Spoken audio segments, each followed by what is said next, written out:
on the nature of this supplying. That's, I think, what the difference is. We've finally seen a new idea that works. So separate from the entity that's doing it, right now there's one, because everyone else said don't, or we don't support you, or you can't do it, or yes, we want aid to go in, but not by those guys. It is now undeniable. This is the format that works. And others, now it's an open dynamic of what it is that's making it work. Others should implement it. Others should come in. There is no excuse to stand on the sidelines either because of envy or because of a political consideration, because all of this transcends those things. It's about feeding people, feeding those children. And this is a dynamic, obviously, that works, and we hope will continue to work. Saeed. Thank you, Tammy. Two quick things. Yes, sir. On Albanese, yes. On the timing of imposing these sanctions, does it have anything to do with her tweet the day before that basically,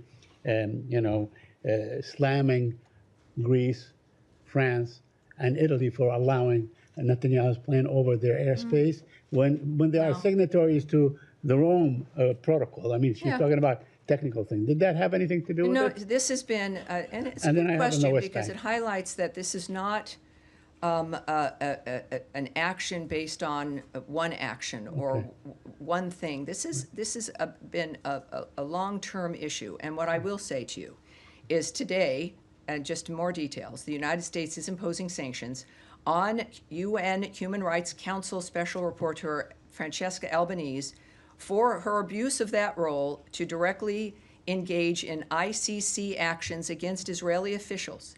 In recent weeks, she has also targeted U.S. companies in an unacceptable campaign of political and economic warfare.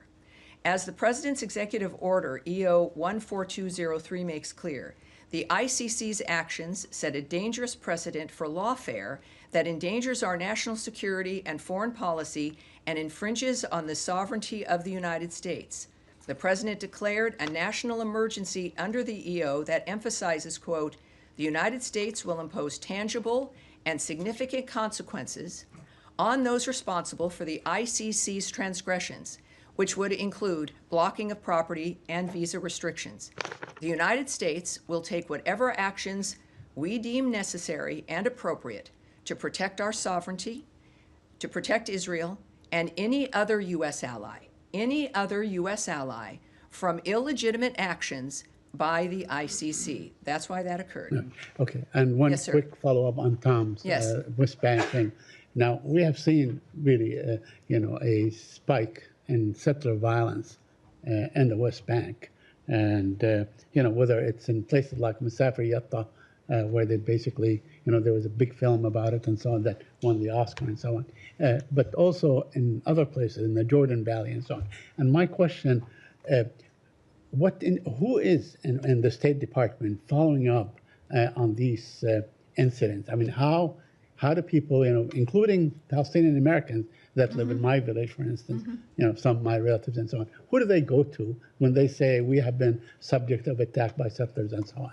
Well, obviously, first of all, Israel, of course, it's the government of Israel who they go to. Israel is an ally. But when you say who in this building works on this, I'm going to answer that. Yeah, okay. This is, and I've said this before, a lot of people don't know how the State Department works. It's not a bunch of people in suites, typing things down. Some people are. I do that sometimes, but I don't have a suite. But it's thousands of people, you guys. Right. It is thousands of people in bureaus that are assigned to regions who work literally, and they have, people assigned different times of the day and the night, who are working all the time looking at the nature of what's occurring all around the world based on where their region might be. And of course, this region, involving, of course, the Middle East, is very busy.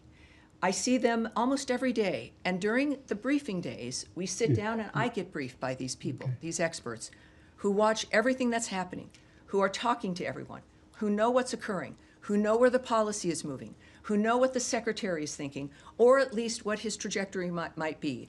I then blend into that with what I know from leadership as I work in this building. So when we say, who cares? The American people care.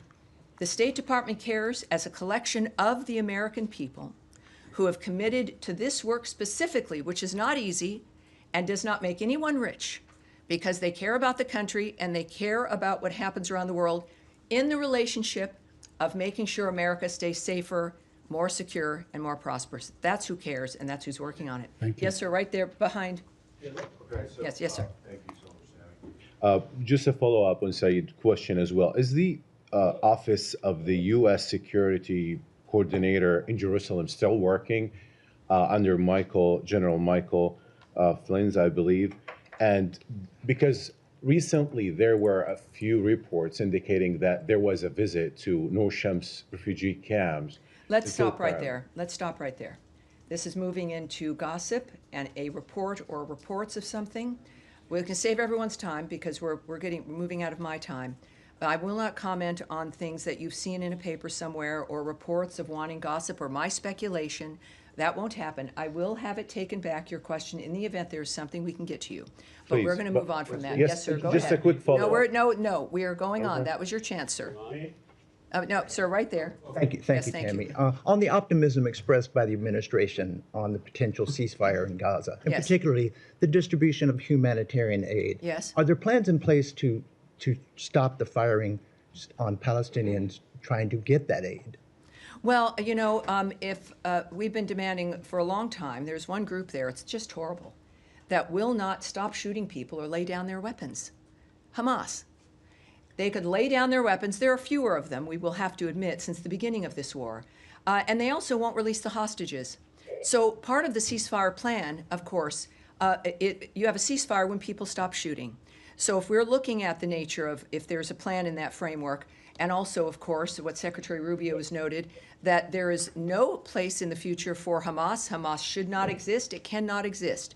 So in that context, yes, the firing on anyone who is attempting, who's an innocent civilian, who's attempting to get something or just living their lives, the Gazan people have been the first victims of this horror, as they have been controlled for generations by Hamas, by terrorists, by those who don't care about them. So the peace that President Trump wants and Secretary Rubio is working for aims, to say the least, of ending that across the board, no matter who might be doing it, but certainly those who are controlling that framework now and the ones with the weapons, and that would be Hamas. Yes, at the end of the row here. Anthony Mershak from MTV Lebanon. Right, so welcome we're aboard. asking about Thank you, sir. Beirut. Could you please clarify the special envoy Tom Barak recent comment stating that Hezbollah has a political wing? Had the U.S. position changed regarding the distinction between Hezbollah's political and military branches? I have a few things I can say to you. First of all, our position has not changed. Hezbollah is a designated terrorist organization, and we do not distinguish between its political or armed wings. As Ambassador Barak said while in Beirut, Lebanon must utilize this moment to make progress, and that includes progress on disarming Hezbollah.